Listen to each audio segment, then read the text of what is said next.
안녕하세요. 대정초등학교 6학년 여러분. 오늘은 우리나라 경제 특징을 알아보는 수업을 하겠습니다.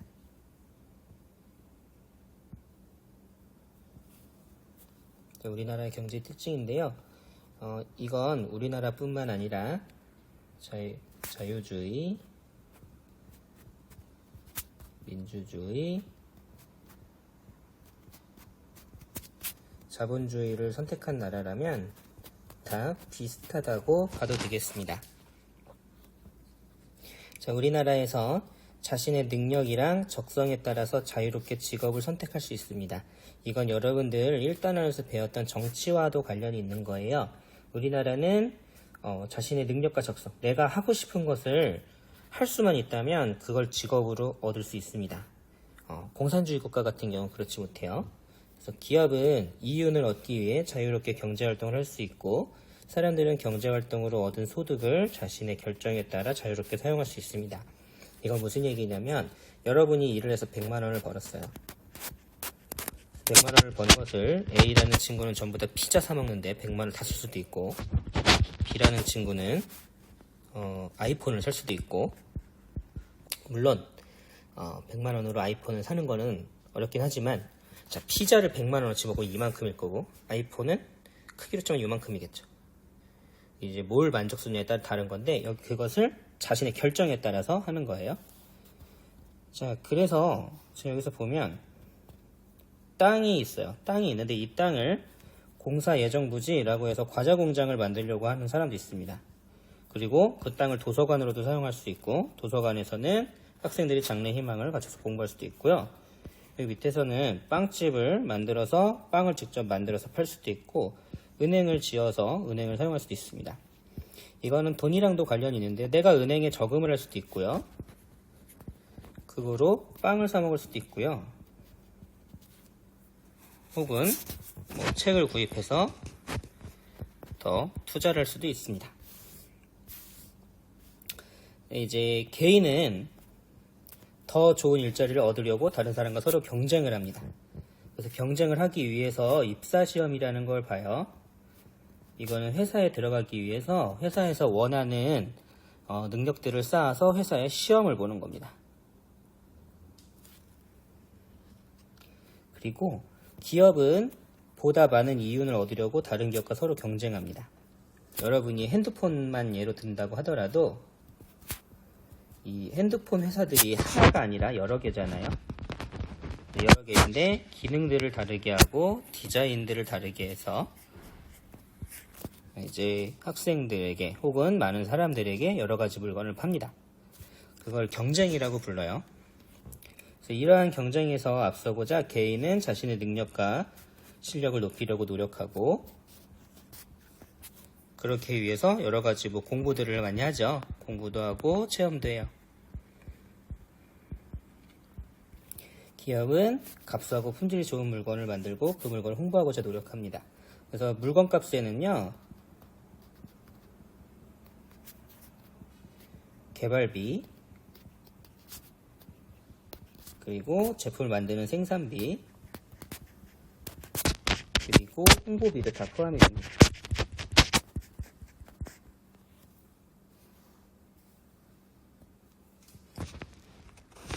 여러 가지들이 또 포함이 돼요. 그래서 입사시험에서 면접관 앞에서 면접을 보면서 면접관이 자신의 장점을 말해보세요, 이런 식으로 해서 뽑을 수도 있고요. 그리고 지금 식당에, 이건 여러분들 바닷가나 해수욕장 근처에 가면 많이 봤기도 했을 텐데, 여러 식당들의 앞에 사람들이 나와 있어서 우리 식당으로 오세요 라는 홍보를 엄청 하기도 하잖아요. 그런 거랑 마찬가지라고 생각하면 됩니다. 이 식당들은 서로 경쟁을 하죠. 경쟁을 하는데, 왜 보통 이런 식당들이 서로 이렇게 다 붙어 있어요. 왜 붙어 있냐면, 서로 경쟁을 하기도 하지만, 이런 식당들이 많이 모인다면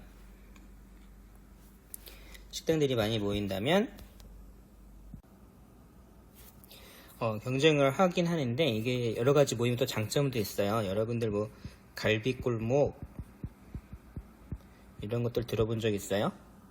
어떤 갈비집이 유명해지거나 하면 그 갈비집들이 한 군데만 있는 게 여러 군데 주변에 많이 생기고요. 이렇게 모이기 시작하면 이 모인 것이 이름값이 생깁니다. 그래서 이렇게 모이면 이것이 또 홍보 효과도 생겨서 사람들이 많이 오기도 합니다. 자, 우리나라 경제의 특징은 자유와 경쟁입니다. 자유롭게 경쟁하는 경제활동 우리 생산에 도움이 된다. 이건 무슨 얘기냐면요. 만약에 여러분이 핸드폰 회사를 차리고 싶어요. 차려도 돼요. 차리는 걸 막지 않아요. 대신에 만들고 나서 성공하는가, 이 문제는 다른 문제입니다. 하지만 이렇게 자유와 경쟁의 장점은요, 자신의 재능이랑 능력을 더 잘 발휘할 수 있습니다. 내가 일을 잘 발휘할 수 있는데 내 능력을 사용하는 거예요. 옛날 신분제 국가일 때는 아버지가 왕이면 그 자식도 왕이죠.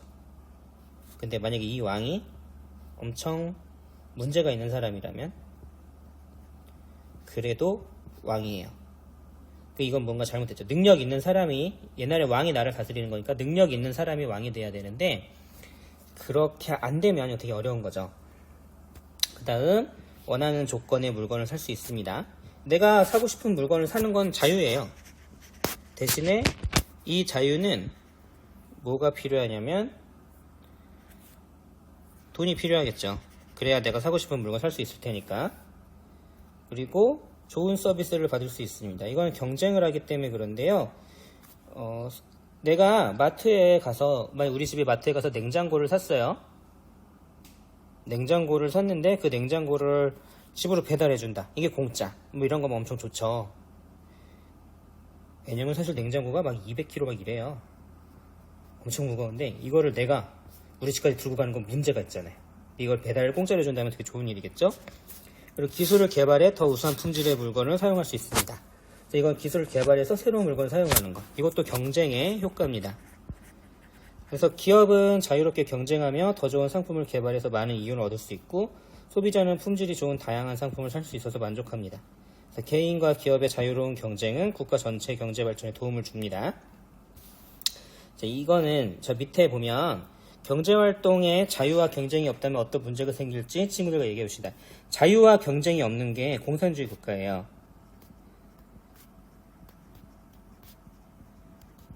공산주의 국가에서는 가장 큰 것이 뭐였냐면 돈은 사람을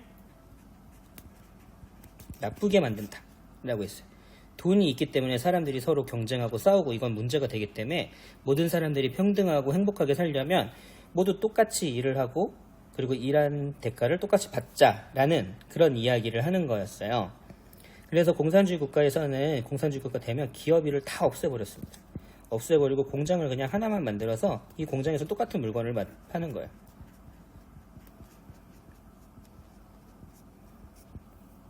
그래서 모든 사람들이 똑같은 것을 입고 똑같은 옷을 입고 똑같은 음식을 먹고 똑같은 신발을 신어요. 이런 평등하다라고 이야기를 한 거죠. 그런데 이렇게 하다 보면 문제가 생깁니다. 어떤 문제가 생기냐면 이제 사람들이 서로 이게 나중에 안 거예요. 경쟁이 있고 자유가 있어야 자기가 열심히 일해요. 근데 그게 없으면 열심히지 않고, 열심히지 않은 것은 결국엔 어떤 영향을 끼치냐면 물건 질이 떨어집니다. 그래서 사람들이 점점 경쟁을 하고 물건 질이 떨어지기 때문에 공산주의 국가들이 끝까지 성공한 나라는 거의 없어요. 자, 자유롭게 경쟁하는 모습 찾아보기. 요거는 과제입니다. 그래서 우리 주변에 볼 수 있는 상품들, 우유, 핸드폰, 신발 이런 것들에서 상품을 만드는 회사들, 그리고 이거는 다 찾아볼 수 있는 것만큼 찾아보면 되고요. 기업은 상품을 더 많이 팔기 위해서 어떤 노력을 하는지, 이건 우리 교과서 계속 정리하면서 얘기했었죠. 그리고 기업의 다양한 경쟁으로 우리가 얻는 이론점이 무엇인지 생각해 봅시다. 이거는 찾아봐도 되고 혹은 내 생각도 괜찮습니다. 대신에 하나, 둘, 3개 정도, 이 정도는 얘기해 줘야 될 것 같습니다. 자, 그럼 지금까지 잘 들어줘서 감사합니다.